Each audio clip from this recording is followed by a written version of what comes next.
एक प्रताप राय जी नाम के भगत थे, उनके माता पिता वैष्णव थे। तो स्वाभाविक है वैष्णव अपने बच्चे को भक्ति ही सिखाएगा। तो बचपन से उनको भक्ति के लक्षण सिखाए गए थे। तुलसी जी में जल चढ़ाओ, माता पिता गुरुजनों के चरण छुओ, बैठकर थोड़ी देर नाम कीर्तन करो, आओ हम सब बैठकर कथा सुने, भगवान की घर में कथा होती, बड़ा भक्ति का माहौल। धीरे धीरे वो जवान हुए, उनका ब्याह हुआ, माता पिता पधार गए, अब सब उनके ऊपर जिम्मेवारी परिवार के चलाने की। तो ऐसा भक्ति में रंग बढ़ा कि पूर्ण भगवान का भरोसा लेकर, उनके घर का व्यापार था, धनी मानी थे, तो एक व्यापार था कि जिसको रुपया चाहिए वो अपनी कुछ जेवर रख जाए गिरवी और रुपया ले जाए, जब काम हो जाए तो ब्याज सहित रुपया दे जाए और वो जेवर ले जाए, स्वर्णाभूषण ले जाए। बस वो दिन भर माला चलाते रहते, बैठे रहते गद्दी, और एक बॉक्स रखा रहता है, उसी में जेवर रखो और बताओ कितनी है, और उसके अनुसार तुम्हें कितना रुपया चाहिए वो रुपया दिला देते।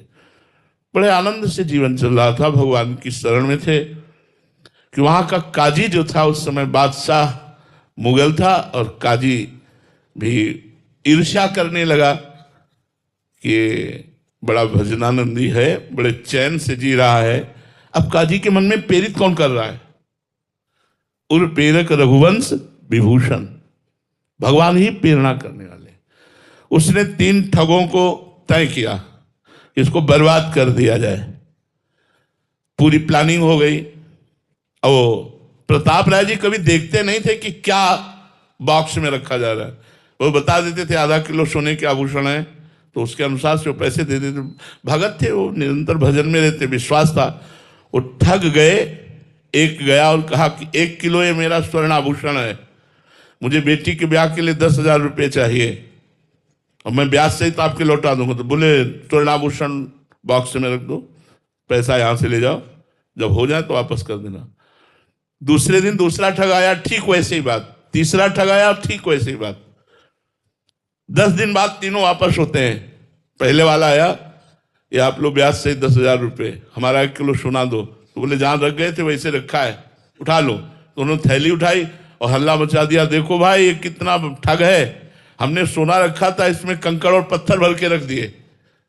दूसरा आया, उसने भी यही हल्ला मचा दिया। तीसरा आया, तो सबको विश्वास हो गया कि प्रताप राय जी पाखंडी है। एक झूठ बोलेगा कि 2 झूठ बोलेगा, 3 लोग बोल रहे हैं, और वो प्लानिंग काजी की थी। बादशाह के सामने बात पेश हुई। बादशाह ने हुक्म किया संपूर्ण संपत्ति जब्त कर ली जाए और उनको बंदी बनाकर जेल में डाल दिया जाए। कभी उन्होंने किसी का अहित नहीं किया था, जीवन भर भगवान का भजन किया था।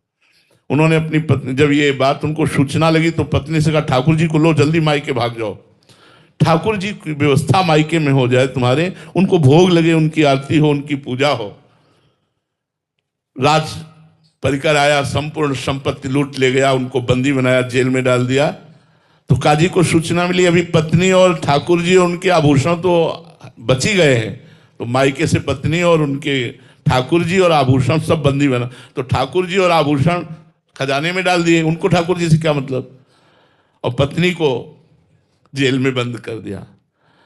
प्रताप राय जी ने, देखो ये शरणागति की बात होती है, प्रताप राय जी ने भगवान को एकांत में चिंतन करते हुए, अश्रु प्रवाह करते हुए कहा, प्रभु मैं इसलिए नहीं रो रहा हूं, मेरी सारी संपत्ति चली गई, पूरे समाज में मेरा अपमान हुआ कि मैं ठग हूं, मैं पाखंडी हूं, मैं इसलिए नहीं, मैं इसलिए रो रहा हूं कि आपको खजाने में डाल दिया गया है।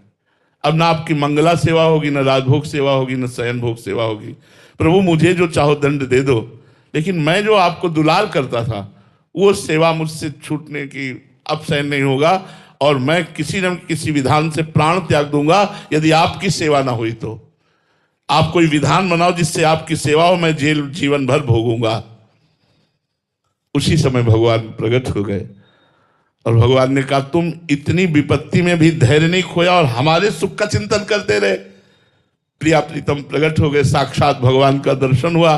भगवान ने तुरंत बुद्धि पलटी, काजी अनुकूल हुआ, वही काजी, और उन 3 ठगों को बंदी बनाया गया, पूरी सभा में सम्मान हुआ और सारी संपत्ति वापस हो गई। ये बात समझो कि शरणागति तभी पुष्ट मानी जाएगी जब हर परिस्थिति में हम भगवान की कृपा का अवलोकन करें। जोई जोई प्यारो करे सोई मोहि भावे। भगवान जो कर रहे हैं बड़ा मंगल कर रहे हैं, बड़ा अच्छा कर रहे हैं, और हम केवल भगवान के सहारे रहें, अपने कर्तव्य कर्म को करते हुए।